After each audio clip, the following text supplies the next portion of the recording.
कौन है वो और उन पे गाना क्यों बनेगा? आपके जो स्टार हैं उनकी आदत है लड़कियों को नीचा दिखाने की, एंटरटेनमेंट के लिए मजाक बनाने की सबके सामने। Defender seriously? कल जाके मैं खरीद सकती हूँ, नॉट अ बिग। आखिरकार क्यों काजल अगवानी हाथ धोकर पड़ गई हैं खेसारी लाल यादव जी के पीछे।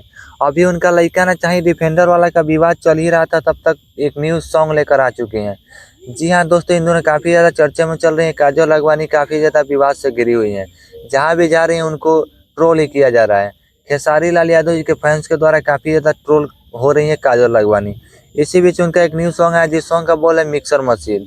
काफी लोगों का कहना है कि ये सॉन्ग भी खेसारी लाल यादव जी के ऊपर ही बनाया गया है, क्योंकि सभी लोग खेसारी लाल यादव जी को हिट मशीन के नाम से जानते हैं और काजल अगवानी अपने सॉन्ग का टाइटल मिक्सर मशीन रखी हुई हैं। काफ़ी लोगों का कहना है कि उनको इंसल्ट करने के लिए काजल अगवानी अपने सॉन्ग का नेम मिक्सर मशीन रखी हुई हैं और ये सॉन्ग आप सभी के बीच में रिलीज भी कर दिया गया है। काफ़ी ज़्यादा विवाद से घिरी हुई है काजल अगवानी इन दिनों, और इस सॉन्ग को सुनने के बाद हमको ऐसा नहीं लग रहा है कि उस सॉन्ग में कोई खेसारी लाल यादव जी का इंसल्ट का बात हुआ है, और किसी भी प्रकार का इंसल्ट नहीं किया गया है खेसारी लाल यादव जी का। ये अफवाह बात है कि खेसारी लाल यादव जी के ऊपर सॉन्ग है, एक खेसारी लाल यादव जी के ऊपर सॉन्ग नहीं है मिक्सर मशीन। काफ़ी अलग सॉन्ग है, काफ़ी शानदार सॉन्ग है। आप लोग नहीं सुने हैं तो जाके एक बार जरूर सुनिएगा।